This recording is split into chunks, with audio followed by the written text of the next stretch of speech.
अस्सलाम वालेकुम नाज़रीन, संदर्जक खबरन जो सिलसिलो जारी है। तव्हां सां तंगवानी मां ख़बर शेयर कंदा हलूं। तंगवानी संचा बेट वफ़ाक़ हवाले करण ते STP कारकुन शरबत नंदवानी, फ़कीर गुलाम हुसैन डानी, इमाम बख्श सिंधी, राजा नूनारी ऐं ॿियनि जी अॻुवानी में रैली कढी जाफ़राबाद रोड खां बस स्टॉप ताईं रैली शहर जे चौक चौराहनि जो गश्त कयो वियो।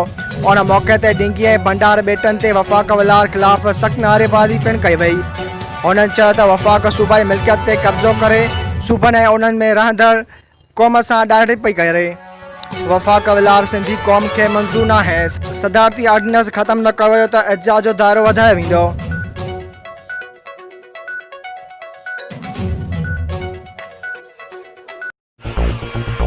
वधीक ख़बरूं ॾिसण लाइ विज़िट कंदा असांजी वेबसाइट www.sindhajraknews.com।